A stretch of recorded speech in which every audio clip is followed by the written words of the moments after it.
Knowledge ഫാക്ടറിയുടെ പുതിയൊരു വീഡിയോയിലേക്ക് എല്ലാവർക്കും സ്വാഗതം. അപ്പോൾ നമ്മൾ ഇന്ന് ഈ ക്ലാസ്സിൽ manufacture and possession and sale of liquor എന്ന് പറയുന്ന നമ്മുടെ അബ്കാരി ആക്ടുമായിട്ട് ബന്ധപ്പെടുത്തിയിട്ട് നമ്മുടെ സിവിൽ എക്സൈസ് ഓഫീസറിന്റെ 12ാമത്തെ ക്ലാസ് ആണ് ഡിസ്കസ് ചെയ്യാനായിട്ട് പോകുന്നത്.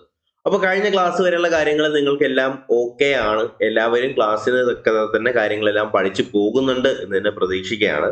അപ്പൊ നമുക്ക് എന്തായാലും ക്ലാസ്സിലേക്ക് തന്നെ കിടക്കാം. അതിന് മുന്നേ നോളജ് ഫാക്ടറി PSC എന്ന് പറയുന്ന ഒരു ചാനൽ ആദ്യമായി കാണുന്ന കൂട്ടുകാർ ആരെങ്കിലും ഉണ്ടെങ്കിൽ ഇതുപോലുള്ള സിലബസ് വൈസ് ആയിട്ടുള്ള ക്ലാസ്സുകൾക്ക് വേണ്ടിയിട്ട് ചാനൽ സബ്സ്ക്രൈബ് ചെയ്യുക. ബെൽ ബട്ടൺ കൂടി എനേബിൾ ചെയ്യാനും നിങ്ങളുടെ അഭിപ്രായങ്ങൾ തീർച്ചയായിട്ടും കമന്റുകളായിട്ട് രേഖപ്പെടുത്താനും മറക്കരുത്. അപ്പൊ നമുക്ക് എന്തായാലും ക്ലാസ്സിലേക്ക് തന്നെ കിടക്കാം. Manufacture, possession and sale of liquor.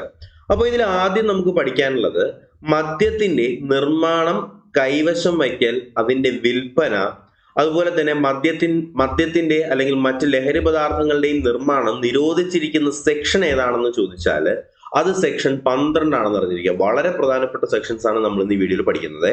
അപ്പൊ മദ്യത്തിന്റെ നിർമ്മാണമോ അതിന്റെ കൈവശം വയ്ക്കലോ അതിന്റെ വിൽപ്പനയോ അല്ലാന്നുണ്ടെങ്കിൽ മദ്യത്തിന്റെയോ മറ്റ് ലഹരി പദാർത്ഥങ്ങളുടെയും നിർമ്മാണവും അത് നിരോധിച്ചിരിക്കുന്ന സെക്ഷൻ ഏതാണെന്ന് ചോദിച്ചാലും അതെന്താണ് പറയേണ്ടത്? സെക്ഷൻ 12 ആണെന്നാണ് അറിഞ്ഞിരിക്കേണ്ടത് കേട്ടോ. അപ്പോൾ മദ്യത്തിന്റെ നിർമ്മാണം, കൈവശം വയ്ക്കൽ, വിൽപ്പന എന്നിവ തടഞ്ഞിട്ടുള്ള സെക്ഷൻ ഏതാണെന്ന് ചോദിച്ചാൽ അത് ഏത് സെക്ഷനാണ്? അത് സെക്ഷൻ 12 ആണ്. അപ്പൊ മദ്യത്തിന്റെയും മറ്റ് ലഹരി പദാർത്ഥങ്ങളുടെയും നിർമ്മാണത്തിന് നിരോധിച്ചിരിക്കുന്ന സെക്ഷൻ ഏതാണെന്ന് ചോദിച്ചാലും അത് ഏത് തന്നെയാണ്? സെക്ഷൻ 12 തന്നെയാണെന്ന് അറിഞ്ഞിരിക്കുക. വളരെ പ്രധാനപ്പെട്ട ഒരു പോയിന്റ് ആണ്. അടുത്ത് നമുക്ക് നോക്കാനുള്ളത് സെക്ഷൻ 12A എന്ന് പറഞ്ഞാൽ എന്താണ് സെക്ഷൻ 12A എന്ന് പറഞ്ഞാൽ? മദ്യമോ മറ്റ് ലഹരി വസ്തുക്കളോ ഉൾപ്പെടുന്ന പദാർത്ഥങ്ങളുടെ നിർമ്മാണം നിരോധിച്ചിട്ടുള്ള സെക്ഷനാണ് കേട്ടോ. അപ്പൊ മദ്യമോ മറ്റ് ലഹരി പദാർത്ഥങ്ങളോ ഉൾപ്പെടുന്ന സാധനങ്ങളിലേക്ക് നിർമ്മാണം നിരോധിച്ചിട്ടുള്ളതാണെന്നുണ്ടെങ്കിൽ അതെന്താണ്? സെക്ഷൻ 12A ആണെന്നുള്ള കാര്യം അറിഞ്ഞിരിക്കുക. കൂടാതെ എന്താണ് സെക്ഷൻ 12B എന്ന് പറഞ്ഞാല്? നിർമ്മാണ വേളയിൽ മദ്യത്തിന്റെയും ലഹരി പദാർത്ഥങ്ങളുടെയും ഉപയോഗവും അവ കൈവശം വയ്ക്കാനുള്ള അളവും പ്രതിപാദിക്കുന്ന സെക്ഷൻ. നമുക്കറിയാം, സാധനം നിർമ്മിച്ചുകൊണ്ടിരിക്കുമ്പോൾ സ്വാഭാവികമായിട്ടും അത് ഉണ്ടാക്കുന്ന ആൾക്കെടുത്ത് കഴിക്കാനുള്ള ഒരു ടെൻഡൻസി ഉണ്ടാവും. അപ്പോ അങ്ങനെ പറയുന്ന നിർമ്മാണ വേളയിലുള്ള മദ്യത്തിന്റെയും ലഹരി പദാർത്ഥങ്ങളുടെയും ഉപയോഗവും അവ കൈവശം വയ്ക്കാവുന്ന അളവുകളും പ്രതിപാദിക്കുന്ന സെക്ഷൻ ചോദിച്ചാൽ അത് 12B ആണ്. അപ്പൊ 12ൽ എന്താണ് പറയുന്നത്? 12ൽ പറയുന്നത് മദ്യത്തിന്റെ നിർമ്മാണവും കൈവശം വയ്ക്കൽ, മദ്യത്തിന്റെയും മറ്റ് ലഹരി പദാർത്ഥങ്ങളുടെയും നിർമ്മാണം നിരോധിച്ചിരിക്കുന്ന സെക്ഷൻ ഒക്കെ ചോദിച്ചാൽ അത് സെക്ഷൻ 12 ആണെന്ന് അറിഞ്ഞിരിക്കുക. പിന്നെ നമ്മൾ എന്ത് പറഞ്ഞു? 12A എന്താണ് പറഞ്ഞത്? മദ്യമോ മറ്റ് ലഹരി വസ്തുക്കളോ ഉൾപ്പെടുന്ന പദാർത്ഥങ്ങളുടെ നിർമ്മാണം നിരോധിച്ചിട്ടുള്ളത്. അപ്പൊ കംപ്ലീറ്റ് ആയിട്ട് മദ്യമോ മറ്റ് ലഹരി പദാർത്ഥങ്ങളോ ഉൾപ്പെടുന്ന വസ്തുക്കളുടെ നിരോധിച്ചിട്ടുള്ള സെക്ഷൻ ചോദിച്ചാൽ അതെന്താണ്? അത് 12A ആണെന്ന് അറിഞ്ഞിരിക്കുക. അതുപോലെ തന്നെ 12Bയിൽ എന്താണ് പറയുന്നത്? നിർമ്മാണ വേളയിൽ മദ്യത്തിന്റെയും ലഹരി പദാർത്ഥങ്ങളുടെയും ഉപയോഗവും അവ കൈവശം വയ്ക്കാവുന്ന അളവുകളും പ്രതിപാദിക്കുന്ന സെക്ഷൻ ചോദിച്ചാൽ അത് 12B ആണ്. ഹോൾസെയില്, റീറ്റെയില്, മദ്യവിൽപ്പനക്കാർക്കും മദ്യനിർമ്മാതാക്കൾക്കും പരിഗണനകൾ നൽകുന്നതുമായി ബന്ധപ്പെടുത്തിയിട്ടുള്ള സെക്ഷൻ ചോദിച്ചാൽ അത് സെക്ഷൻ ഏതാണ്? 12B ആണ് കേട്ടോ. അപ്പൊ ശ്രദ്ധിച്ചിരിക്കുക. 12Bയിൽ എന്തൊക്കെയാണ് പറയുന്നത്? നിർമ്മാണ വേളയിൽ മദ്യത്തിന്റെയും ലഹരി പദാർത്ഥങ്ങളുടെയും ഉപയോഗവും അവ കൈവശം വയ്ക്കാവുന്ന അളവുകളെയും കുറിച്ച് പ്രതിപാദിക്കുന്ന സെക്ഷൻ ചോദിച്ചാൽ അത് 12B ആണെന്നുള്ള കാര്യം അറിഞ്ഞിരിക്കുക. കൂടാതെ മദ്യത്തിന്റെയൊക്കെ ഹോൾസെയില്, റീറ്റെയിൽ മദ്യവിൽപ്പനക്കാർക്കും നിർമ്മാതാക്കൾക്കും പരിഗണന നൽകുന്നതുമായി ബന്ധപ്പെടുത്തിയിട്ടുള്ള സെക്ഷനും ഏത് തന്നെയാണ്? 12B തന്നെയാണെന്ന് അറിഞ്ഞിരിക്കുക. അപ്പോൾ നമ്മളിപ്പോ എടുത്തു വരുന്ന ഈ പറയുന്ന സിവിൽ എക്സൈസ് ഓഫീസറിന്റെ ഒക്കെ ക്ലാസും നോട്ട്സും ഒക്കെ നിങ്ങൾക്ക് അവൈലബിൾ ആവും. അപ്പൊ ഈ പറയുന്ന സിവിൽ എക്സൈസ് ഓഫീസറിന്റെ ക്ലാസ്, അതുപോലെ തന്നെ നോട്ട്സും അതുപോലെ PDF മെറ്റീരിയൽസ് ഒക്കെ നിങ്ങൾക്ക് കിട്ടുന്നതിന് വേണ്ടിയിട്ട് 100 രൂപ മാത്രമേ അതിന്റെ പേയ്മെന്റ് ആയിട്ട് വരുന്നുള്ളൂ. ഈ 100 രൂപ നിങ്ങൾ എന്ത് ചെയ്യുക?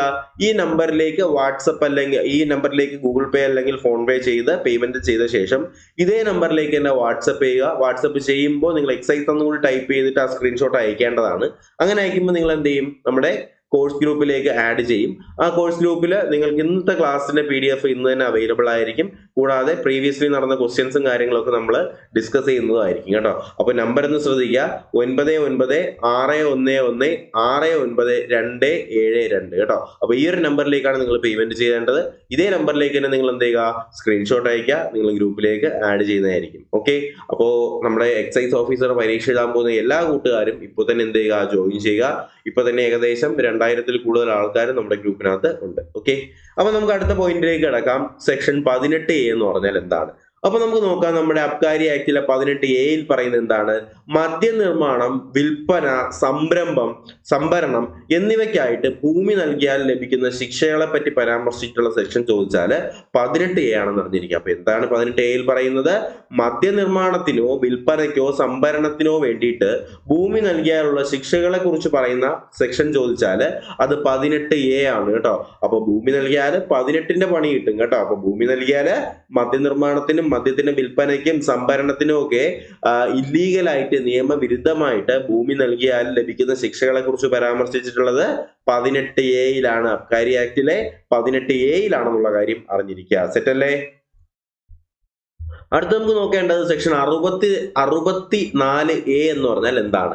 അപ്പൊ നമ്മുടെ അബ്കാരി ആക്ടിൽ 64A പറയുന്നത് മദ്യനിർമ്മാണം, വിൽപ്പന, സംഭരണം എന്നിവയ്ക്കായിട്ട് ഭൂമി നൽകിയാൽ ലഭിക്കുന്ന ശിക്ഷ എന്ന് പറയുന്നത് 25,000 രൂപയിൽ കുറയാത്ത പിഴയും, അപ്പോ 25,000 കുറയാത്ത പിഴയാണെന്ന് പറയുന്ന സെക്ഷനാണ് സെക്ഷൻ 64A. ഓക്കെ, അപ്പൊ 64A എന്താണ് പറയുന്നത്? മദ്യനിർമ്മാണത്തിനും വിൽപ്പനയ്ക്കും സംഭരണത്തിനും ഒക്കെ ആയിട്ട് നമ്മൾ ഭൂമി നൽകുകയാണെങ്കിൽ നമുക്ക് ലഭിക്കുന്ന ശിക്ഷയെ കുറിച്ച് പറയുന്ന 64A. ശിക്ഷ എന്ന് പറയുന്നത് എത്രയാണ്? 25,000 രൂപയും 25,000 രൂപ പിഴയാണ് എന്ത് ചെയ്യുന്നത്? നമ്മൾ ഈ പറയുന്ന ഇല്ലീഗലായിട്ട് മദ്യനിർമ്മാണത്തിനും വിൽപ്പനയ്ക്കും സംഭരണത്തിനും ഒക്കെ ലാൻഡ് അല്ലെങ്കിൽ ഭൂമി കൊടുത്താൽ നമുക്ക് കിട്ടുന്ന ശിക്ഷ എന്ന് പറയുന്നത് 25,000 രൂപ പിഴയാണെന്നുള്ള കാര്യം അറിഞ്ഞിരിക്കുക. ഓക്കെ, അടുത്ത് നമുക്ക് നോക്കാനുള്ളത് possession unit of different liquor, അല്ലെങ്കിൽ നമുക്ക് നോക്കാനുള്ളത് വിവിധ തരം മദ്യങ്ങൾ കൈവശം വയ്ക്കാനുള്ള അളവിനെ കുറിച്ചാണ്. അതിനു മുന്നേ നമുക്ക് ഈ പറഞ്ഞ സെക്ഷൻസ് ഒക്കെ ജസ്റ്റ് ഒന്നും കൂടി ഒന്ന് പറഞ്ഞു പോവാം.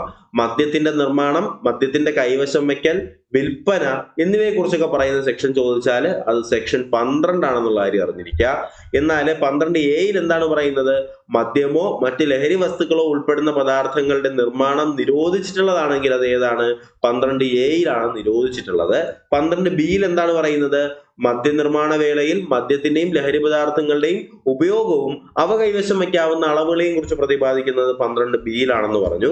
ഹോൾസെയിൽ, റീറ്റെയിൽ മദ്യവിൽപ്പനക്കാർക്കും മദ്യനിർമ്മാതാക്കൾക്കും പരിഗണന നൽകുന്ന സെക്ഷൻ ഏതാണെന്ന് ചോദിച്ചാൽ അത് 12B ആണ്. പിന്നെ നമുക്ക് നോക്കേണ്ട 18A എന്ന് പറഞ്ഞാൽ എന്താണ്? മദ്യനിർമ്മാണം, വിൽപ്പന, സംഭരണം എന്നിവയ്ക്കായിട്ട് ഭൂമി നൽകിയാൽ ലഭിക്കുന്ന ശിക്ഷകളെ കുറിച്ച് പരാമർശിച്ചിട്ടുള്ള സെക്ഷനാണ് 18A എന്ന് പറയുന്നത്. മദ്യനിർമ്മാണം അടുത്ത 64A എന്താണ് പറയുന്നത്?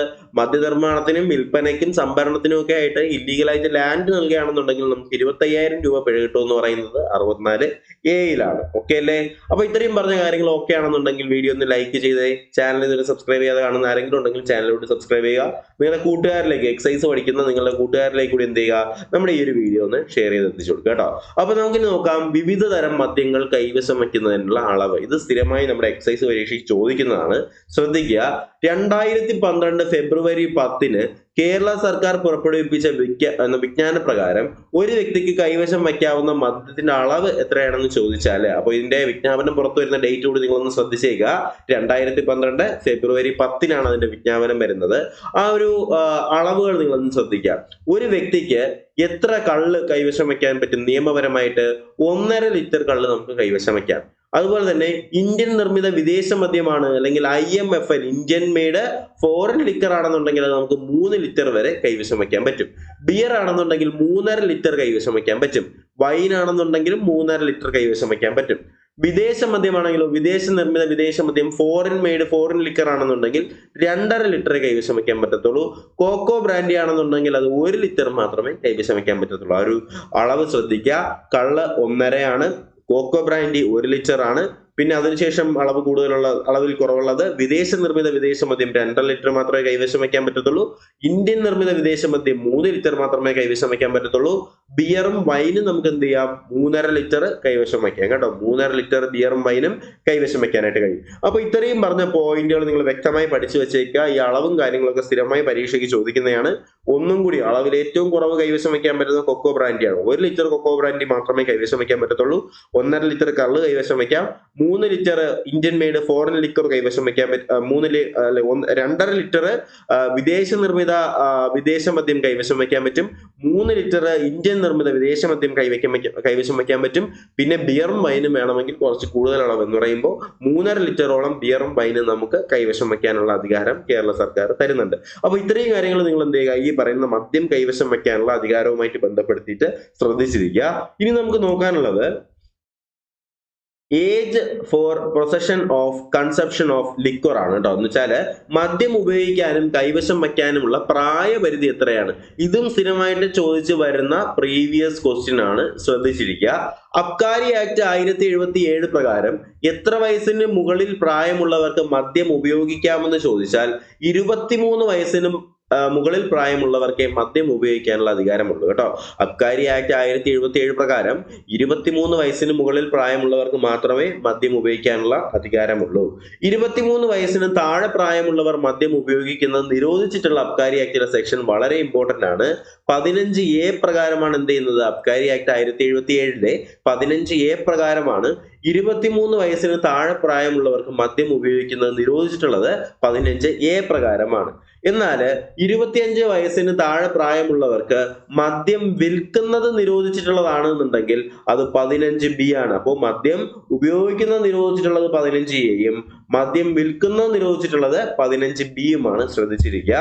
അതുപോലെ തന്നെ 23 വയസ്സിന് താഴെ പ്രായമുള്ളവർക്ക് മദ്യം കൈവശം വെച്ചാലോ ഉപയോഗിച്ചാലോ ഉള്ള ശിക്ഷ എത്രയാണെന്ന് ചോദിച്ചാല് അത് 5000 രൂപ പിഴയോ 2 വർഷം തടവോ രണ്ടും കൂടി ചേർന്നോ ആണ്. അപ്പൊ 23 വയസ്സിന് താഴെ പ്രായമുള്ളവർ മദ്യം ഉപയോഗിച്ചാലുള്ള ശിക്ഷ എന്താണെന്ന് പറഞ്ഞു? 5000 രൂപ പിഴ. 5000 രൂപ പിഴ അല്ലെങ്കിൽ 2 വർഷം തടവ്. 2 വർഷം തടവ് അല്ലാന്നുണ്ടെങ്കിൽ രണ്ടും കൂടി ഒരുമിച്ച് കിട്ടുന്നതാണ് കേട്ടോ. അപ്പൊ ചില്ലറ കളിയല്ല. 23 വയസ്സിന് താഴെയുള്ളവർ മദ്യം ഉപയോഗിക്കാനായിട്ട് പാടില്ല. അപ്പോൾ ഏജ് ചോദിച്ചാല് 23 വയസ്സാണ്. 23 വയസ്സിന് താഴെ പ്രായമുള്ളവർ മദ്യം ഉപയോഗിക്കുന്നത് നിരോധിച്ചിട്ടുള്ളത് 15A പ്രകാരമാണ്. 23 വയസ്സിന് താഴെ പ്രായമുള്ളവർക്ക് മദ്യം വിൽക്കുന്നത് നിരോധിച്ചിട്ടുള്ളത് 15B ആണ്. ശിക്ഷ എന്ന് പറഞ്ഞാൽ എന്താണ്? 5000 രൂപ പിഴ, 2 വർഷം തടവ് രണ്ടും കൂടി കിട്ടുന്നതാണ് കേട്ടോ. അപ്പൊ ഇന്നാല് ഈ പറയുന്ന 23 വയസ്സിന് താഴെ പ്രായമുള്ളവർക്ക് മദ്യം വിറ്റാലുള്ള ശിക്ഷ എന്താണ്? അതും സെയിം ആണ്. 5000 രൂപ പിഴയോ 2 വർഷം തടവോ രണ്ടും ചേർന്ന ശിക്ഷയായിരിക്കും ലഭിക്കുന്നത്. അടുത്ത ഇതൊരു പ്രീവിയസ് ക്വസ്റ്റ്യൻ ആണ്. ഇതൊരു പ്രീവിയസ് ക്വസ്റ്റ്യൻ നമ്മുടെ എക്സൈസ് പരീക്ഷയ്ക്ക് തന്നെ ചോദിച്ചൊരു ക്വസ്റ്റ്യൻ ആണ്. ഉണക്കമുന്തിരിയുടെ പിഴിഞ്ഞെടുത്ത നീരിനെ പറയുന്ന പേരെന്താണ് കേട്ടോ. അപ്പൊ എക്സൈസിന്റെ 2020 എക്സാമിനേഷന് ചോദിച്ചതാണ്. ഉണക്കമുന്തിരിയുടെ പിഴിഞ്ഞെടുത്ത നീരിനെ പറയുന്ന പേരാണ് മസ്റ്റ് എന്നാണ് കേട്ടോ. MUST മസ്റ്റ് എന്നാണ് എന്ത് ചെയ്യുന്നത്? ഉണക്കമുന്തിരിയുടെ പിഴിഞ്ഞെടുത്ത നീരിനെ പറയുന്നത് എന്താണ്? മസ്റ്റ് എന്നാണ്. അത് അങ്ങനെ ഒന്ന് പഠിച്ചു വെച്ചേക്കുക. ഉണക്കമുന്തിരിയുടെ പിഴിഞ്ഞെടുത്ത നീരിനെ പറയുന്ന പേരെന്താണ്? മസ്റ്റ് എന്നാണ്. സെറ്റ് അല്ലേ? അടുത്ത ശ്രദ്ധിക്കുക, അബ്കാരി റവന്യൂ എന്ന് പറഞ്ഞാൽ എന്താണ്? മദ്യമോ മയക്കുമരുന്നോ ആയിട്ട് ബന്ധപ്പെടുത്തി ചുമത്തപ്പെടുന്ന നികുതിയോ പിഴയോ ഫീസോ അല്ലെങ്കിൽ കണ്ടുകെട്ടിയ വസ്തുക്കളുടെ മൂല്യമോ അബ്കാരി റവന്യൂ എന്ന് പറയാം. ഇതൊരു സ്റ്റേറ്റ്മെന്റ് ആയിട്ട് ചോദിക്കാൻ ചാൻസ് ഉള്ള ഒരു പോയിന്റ് ആണ്. അതുകൊണ്ടാണ് ഇതിനകത്ത് ഉൾപ്പെടുത്തിയിട്ടുള്ളത്. അപ്പൊ എന്താണ് അബ്കാരി റവന്യൂ എന്ന് പറഞ്ഞാല് മദ്യമോ മയക്കുമരുന്നോ ആയിട്ട് ബന്ധപ്പെടുത്തി ചുമത്തുന്ന നികുതിയോ പിഴയോ ഫീസോ അല്ലെങ്കിൽ കണ്ടുകെട്ടിയ വസ്തുക്കളുടെ മൂല്യമോ അബ്കാരി റവന്യൂ ആയിട്ട് പറയാം. അപ്പൊ നമ്മൾ എന്താണ് പറയുന്നത്? മദ്യമോ മയക്കുമരുന്നോ ഒക്കെ ഇല്ലീഗൽ ആയിട്ട് ഒരാൾ കടത്തയാണ്. അപ്പൊ എന്ത് ചെയ്യുന്നു? അയാളിൽ നിന്ന് ഈ പറയുന്ന മദ്യവും ലഹരി മരുന്നും അല്ലെങ്കിൽ അതുമായിട്ട് ബന്ധപ്പെടുത്തിയിട്ട് എന്ത് ചെയ്യുന്നു? ഒരു 5 ലക്ഷം രൂപ അല്ലെങ്കിൽ പല വകുപ്പുകളിലായിട്ട് 5 ലക്ഷം രൂപ എന്ത് ചെയ്യുന്നു? എക്സൈസ് പിഴയായിട്ട് ഈടാക്കുന്നുണ്ട്. അപ്പൊ ഈ പറയുന്ന 5 ലക്ഷം രൂപ തന്നെയാണ് എന്ത് ചെയ്യുന്നത്? 5 ലക്ഷം രൂപയും ആ മദ്യത്തിന്റെയും മയക്കുമരുന്നിന്റെ ഒക്കെ ഒരു മൂല്യം ഉണ്ടല്ലോ, അതിനെയാണ് നമ്മൾ അബ്കാരി റവന്യൂ ആയിട്ട് പറയുന്നത്. സംഭവം വേറെ ഒന്നുമില്ല. അവര് പിടിച്ചെടുക്കുന്ന റവന്യൂ ഉണ്ടല്ലോ, പിടിച്ചെടുക്കുന്ന സാധനങ്ങളുടെ മൂല്യം അല്ലെങ്കിൽ പിടിച്ചെടുക്കുന്ന കാശ്, പിഴ എത്ര രൂപയാണോ അതൊക്കെ എന്ത് തന്നെയാണ്? അബ്കാരി റവന്യൂ തന്നെയാണ്. റവന്യൂ എന്ന് പറഞ്ഞാൽ വരുമാനം, സോഴ്സ് ഓഫ് ഇൻകം എന്നൊക്കെ തന്നെ പറയാം അല്ലേ? അപ്പോ ഈ പറയുന്ന എക്സൈസുകാർ എന്ത് ചെയ്യുന്നു? പിടിച്ചെടുക്കുന്ന സാധനങ്ങളുടെയൊക്കെ മൂല്യം അല്ലെങ്കിൽ പിടിച്ചെടുക്കുന്ന വസ്തുക്കളുടെ പിഴ എന്താണ്? അബ്കാരി റവന്യൂ ആണെന്ന് അറിഞ്ഞിരിക്കുക. അതുപോലെ തന്നെ responsibilities of officers and public on abkari cases. പൊതുജനത്തിനും ഉദ്യോഗസ്ഥർക്കും അബ്കാരി കേസുകളിന്മേലുള്ള ഉത്തരവാദിത്തങ്ങൾ എന്താണെന്ന് ചോദിച്ചാൽ നമുക്ക് ശ്രദ്ധിക്കേണ്ടതായിട്ടുണ്ട്. അപ്പൊ അതുമായിട്ട് ബന്ധപ്പെടുത്തിയിട്ട് അബ്കാരി കേസുകളിൽ നടപടിയെടുക്കാൻ അധികാരപ്പെട്ട ഉദ്യോഗസ്ഥന്മാരും അവരുടെ അവരുടെ അധികാരത്തെ കുറിച്ച് പരാമർശിച്ചിട്ടുള്ള സെക്ഷൻസും വളരെ ഇമ്പോർട്ടന്റ് ആണ്. വ്യക്തമായി പഠിച്ചു പോവുക. ഇത് PSC പരീക്ഷയ്ക്ക് ചോദിക്കാൻ ചാൻസ് കൂടുതലാണ്. ഈ ഒരു കാര്യം മുന്നിൽ നിങ്ങൾ സ്ക്രീൻഷോട്ട് എടുക്കുക. അല്ലാന്നുണ്ടെങ്കിൽ നമ്മുടെ കോഴ്സിൽ ജോയിൻ ചെയ്ത് PDF ഡൗൺലോഡ് ചെയ്ത് എഴുതി തന്നെ പഠിക്കാനായിട്ട് ശ്രമിക്കുക കേട്ടോ. അപ്പോ മജിസ്ട്രേറ്റിനെ കുറിച്ച് പരാമർശിക്കുന്ന അബ്കാരി ആക്ടിലെ സെക്ഷൻ ചോദിച്ചാൽ സെക്ഷൻ ഏതൊക്കെ വരുന്നുണ്ട്? 30 വരുന്നുണ്ട്, 50A വരുന്നുണ്ട്, 53A വരുന്നുണ്ട്, 53B, 54. ഇത്രയും സെക്ഷൻസ് പറയുന്നത് മജിസ്ട്രേറ്റിനെ കുറിച്ചാണ്. ഇത് നിങ്ങൾ എഴുതി പഠിച്ചാലേ പറ്റത്തുള്ളൂ. അടുത്ത് നമുക്ക് നോക്കേണ്ടത് അബ്കാരി ആക്ട് പ്രകാരം നിയമിതനായ എക്സൈസ് അല്ലെങ്കിൽ മെക്കാനിക്കൽ എഞ്ചിനീയർ അല്ലെങ്കിൽ PWD എക്സിക്യൂട്ടീവ് എഞ്ചിനീയറെ കുറിച്ച് പരാമർശിക്കുന്നത് ഈ പറയുന്ന 53B-യിലാണ്. എന്നാൽ ഈ എക്സൈസ് കമ്മീഷണറിനെ കുറിച്ച് പരാമർശിച്ചിട്ടുള്ള സെക്ഷൻസ് ഏതൊക്കെയുണ്ട്? 4A ഉണ്ട്, 6, 7, 12A, 12B, 14, 15, 26, 30, 67, 1, 67, 2, 67F ഒക്കെ പറയുന്നത് എക്സൈസ് കമ്മീഷണറെ കുറിച്ചാണ് കേട്ടോ. അടുത്ത് നമുക്ക് നോക്കേണ്ടത് അഡീഷണൽ എക്സൈസ് കമ്മീഷണറെ കുറിച്ച് പരാമർശിക്കുന്നത് 67E-യിലാണ് എന്ത് ചെയ്യുന്നത്? അഡീഷണൽ എക്സൈസ് കമ്മീഷണറെ കുറിച്ച് പരാമർശിക്കുന്നത്. ഡെപ്യൂട്ടി എക്സൈസ് കമ്മീഷണറെ കുറിച്ച് പരാമർശിച്ചിട്ടുള്ളത് 6, 7, 11, 12, 13, 15, 53A, 67A, 67B-യിലൊക്കെയാണ് എന്ത് ചെയ്യുന്നത്? ഡെപ്യൂട്ടി എക്സൈസ് കമ്മീഷണറെ കുറിച്ച് പരാമർശിച്ചിട്ടുള്ളത്.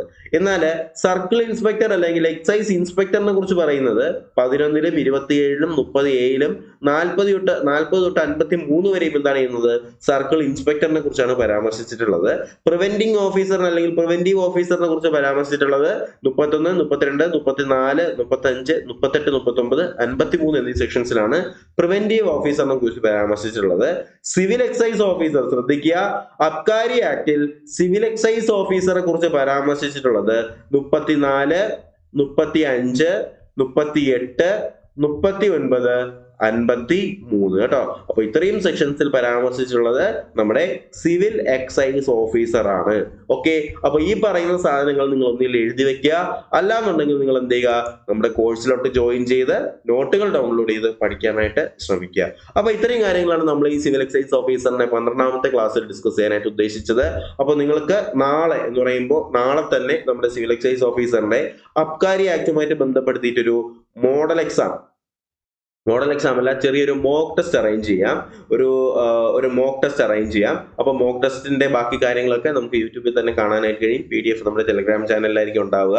അപ്പോൾ നമ്മുടെ PDF കാര്യങ്ങളൊക്കെ ഡൗൺലോഡ് ചെയ്യുന്നതിന് വേണ്ടിയിട്ട് 100 രൂപ എന്ത് ചെയ്യുക? ഈ പറയുന്ന നമ്പറിലേക്ക് പേയ്മെന്റ് ചെയ്യുക. 9961116922 നമ്പറിലേക്ക് പേയ്മെന്റ് ചെയ്ത ശേഷം ആ പേയ്മെന്റ് സ്ക്രീൻഷോട്ട് ഇതേ നമ്പറിൽ തന്നെ വാട്സപ്പിൽ അയക്കുക. അയക്കുമ്പോൾ എക്സൈസ് എന്നുകൂടി ടൈപ്പ് ചെയ്തിട്ടാണ് അയക്കാനായിട്ട്. ഫയർമാൻ, ഫയർവുമൺ ആണ് നിങ്ങൾക്ക് വേണ്ടതെന്നുണ്ടെങ്കിൽ ഫയർമാൻ അല്ലെങ്കിൽ ഫയർവുമൺ എന്ന് ടൈപ്പ് ചെയ്ത് അയക്കുക. ഓക്കെ, അപ്പൊ എന്തായാലും ഇത്രയും കാര്യങ്ങൾ നിങ്ങൾക്ക് മനസ്സിലായെന്നുണ്ടെങ്കിൽ നമുക്ക് നാളത്തെ മോക്ക് ടെസ്റ്റിന് വേണ്ടിയിട്ട് നമുക്ക് പ്രിപ്പയർ ചെയ്യാം. അപ്പോൾ ബാക്കി കാര്യങ്ങളൊക്കെ നമുക്ക് നാളത്തെ മോക്ക് ടെസ്റ്റിൽ കാണാം. അപ്പൊ എന്തായാലും പുതിയൊരു വീഡിയോ ക്ലാസ്സൊക്കെ ആയിട്ട് ഉടനെ തന്നെ കാണാം. അതുവരേക്കും എല്ലാവർക്കും bye bye, good bye, take care.